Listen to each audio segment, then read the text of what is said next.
welcome to my channel. Hi guys, so it's the last day of my lemonade cleanse. Wow, I'm so happy to have reached the end of it. I've never been happier in my life about coming to the end of a lemonade cleanse. But I'm just gonna drink the juice for the rest of the day, and then at midnight I will be taking out my soup from the freezer and having that after midnight, and also tomorrow. And tomorrow I'll be sipping fruit juice that I made in the blender, and that's it, guys. I don't want to overdo it tomorrow, but I'm so hungry. I'm not doing well with the lemons this year. I guess I'm just all that liquid is the idea of all that liquid in my stomach. It's not that it's a lot of liquid, but I don't know. I'm fed up. You know what I'm saying? So, yeah, I've been fed up before, but not like this. So, anyway, guys, I'm on my way to pick up a few things for this coming week because I'm not going back to the starch solution yet, although I'm sure I will be eating potatoes. I'm gonna give it about a week and then I'll go back on the starch solution. And I don't want to go crazy. I want to give myself a longer stretch like that. I don't, overdo eating. I want to give myself a chance to enjoy some foods that I've been really missing. And so I'll talk to you at the store.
Hi guys, so I'm all done with the shopping. I spent $69. And I didn't buy too much junk. I bought a little junk. I bought cold cuts. This is the time of year that I'm going to allow myself cold cuts. I usually have them once or twice a year around Christmas or my birthday. Okay, this year it's going to be 3 times. And I bought bread. I can't wait to dig in, but not even tomorrow. I can't have them. But I am anticipating incorporating a little bit of those favorite foods of mine each time. I bought corn dogs, and so I have to hurry before they all disintegrate because they're frozen. So I'll see you at home.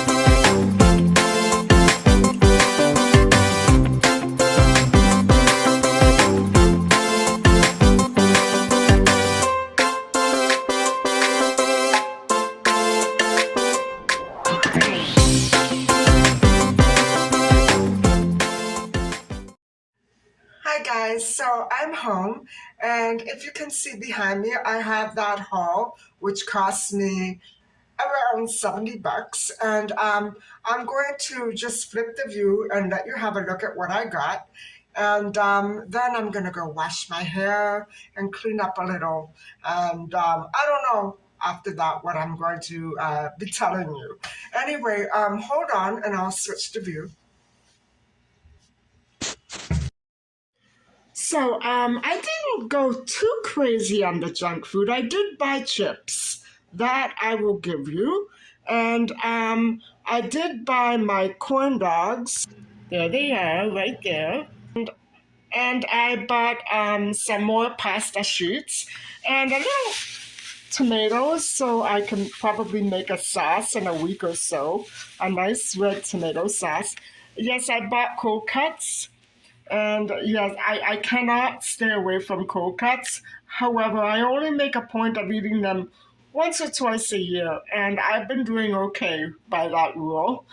And then I got some plant based burgers, and I wanted to buy more, but I thought maybe I might be overdoing it. I would love to do a taste test because I love so many different brands out there, guys. It's so difficult for me to go to the store and choose. I love them all. And yes, I bought the scorching sour cream and onion. I love sour cream and onion, and I love picante, so they go very well together. And of course, salt and vinegar is my absolute favorite flavor. I bought some of these ravioli, and they're not meat. They're cheese. It's like a cream cheese and spinach. And these are going in the freezer right now. I got a couple of zucchini for my soups, and probably next week or the week after. I'm sure they'll keep. And then I bought some buns for these. And if I like them, I'll go and get more. I'm not sure if I like these. I'm pretty sure they're very good. And then I bought some snacks for Micha right here. And that's it. That all came to, excuse me, I think it was $59. So there you have it. Not bad, huh?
Good morning, guys. Yes, I'm sorry I'm late. It got to the point where after house cleaning last night and moving that little dresser, that I'll show you later, back into the master closet, I got to responding to you guys and talking to you guys, and I still haven't responded to any of your comments from yesterday. I have to get to that right away. But I fell asleep. I fell asleep around 12:31 a.m., which is pretty good for me. And I had to get up early this morning, so I didn't want to, film, and then I'd be wired all night. And But what I wanted to actually talk to you about was a couple of things. Number one, by the way, I'm off the lemonade cleanse. This is my first food, unfood, liquid day. I'm just gonna have soup and fruit juice today, and then tomorrow will be a regular food day. But I don't want to make a big deal out of it and put on weight. You know what I mean? But so that's gone well. And what I wanted to talk to you about was the way that I respond to you, especially the new subscribers. Sometimes, until I get used to how you upload, I don't know where to put you. I have a folder. I don't go by notifications. As a matter of fact, I think I may turn them all off at one point because it's just, it's really a mess. And what happens is once I get to know how often you upload, I know how to organize and look for you every day. Because if I go by notifications, um, it's very hard to scroll on a Windows laptop. It's impossible. It would take me an entire day just to go back a couple of hours. I don't want to do that anymore. I waste so much time. So I put you all in a folder, and that way I can check in with you at least once, twice a week. And if not, I try my best because I do get a lot of new visitors who aren't exactly subscribers. So I also want to keep in touch with them as well. And it's been a bit difficult. So I'm still trying to get used to it all because I've never had so many different types of channels subscribe to me. So, but I love it. And I love coming to all your channels. I especially love the cooking and daily vlogs, the arts and crafts, sewing, painting. I don't know what else. It's I love the music and ambience channels. I love you all. So yes, I try to get to you every day. If you come to my channel every day, I come to yours every day. It's just because you're always there in front of me and I know to go to your channel. It makes it easier for me, but that's okay. You don't have to come to my channel every day. It's totally up to you. You don't even have to subscribe if you don't want to. That's perfectly okay. So, all right, we got that out of the way. And so the next little bit I wanted to make you aware of was that the police system in my province is changing up. And what I mean by that is that what is called York Region, well, where all those missing kids go missing, is no longer going to be made up by various different little police jurisdictions. It's all going to become engulfed into one huge entire jurisdiction. It's going to become centralized. And so, what does this mean? Okay, for one thing, it means that police are no longer going to be so concerned in preserving the privacy of I would imagine, in preserving the privacy of accused and convicted criminals of various crimes. They're not going to be so concerned about hiding the details of say, for instance, missing kids cases or a bank robbery that occurred 40 years ago. They're not going to do that as much anymore. And it's all going to be come part of one big system. What I'm hoping for, and this has got a bad side to it as well. What I'm hoping for is that this is because people are pushing back against this nonsense about journalists and police making up stories for the public and not sharing what they know. That's criminal. That's criminal. I can understand doing that during a trial, but you aren't ever going to have a trial if you keep doing that, are you? I don't understand that part. That's absolutely corrupt. I don't care what excuse is being used. There should be a limit, right? Uh, I don't want to go there anymore. I'm so frustrated with that. But so it means that our police system is going to be centralized. And so no more of this avid obsession with secrecy and hoarding information until the day you die and having to wait for bedside confessions. Enough of that.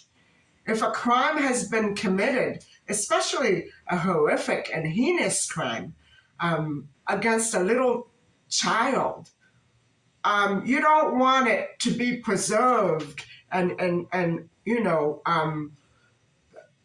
sanctify the honor of that criminal until the day he dies. Why? Why? I don't understand that. And so I think this has a downside to it. The centralization of Ontario's police force and system has a downside. Now, when I'm going through Markham, the east side of the city, or east of Toronto, I notice a big positive difference. I still get stockings from vans and Hispanic looking and Korean looking people. That doesn't make any difference what ethnic group they are, but I still get a lot of stalking. And the police, the detective that my dad knew, took down all the plates, and he's checking into human trafficking cases to see if any of those identities and license plates match up. And he's also going to USA and all over the world to see if these faces in the vans that are following me from point A to point B, starting from my house here, they're going to be put under investigation indefinitely. I have a lot of their faces on film because they swarm me while I go walking. And so, but that's another matter. It's just that, things like that are going to become more and more, they're going to be differently pursued. And so when I say that the jurisdiction in York region is going to expand, and the mayor there, Scarpiti, is the one who's pushing for this. And I like the way that the Markham police conduct, and the first responders, they don't act like drugged up children. They act mature and responsible on the road. They don't target people. I've noticed such a big difference between my city and that city, and I love it. I love going there for that reason. And I also know that mafia groups pose as police when they come across the border and come after people like me in order to try to human traffic. They're all part of human trafficking rings.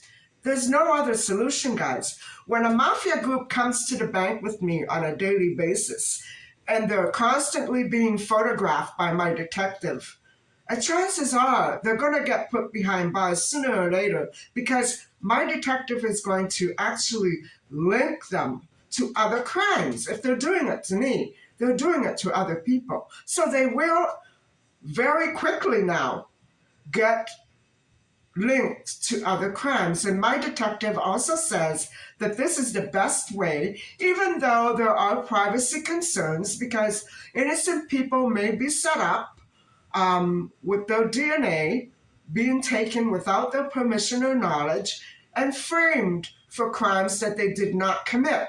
That's the downside. And in this system that we have right now, with all the decentralized stations operating on a corrupt basis, that'll happen a lot. So with a centralized system, it'll happen probably a lot less, but still, DNA is going to be more public.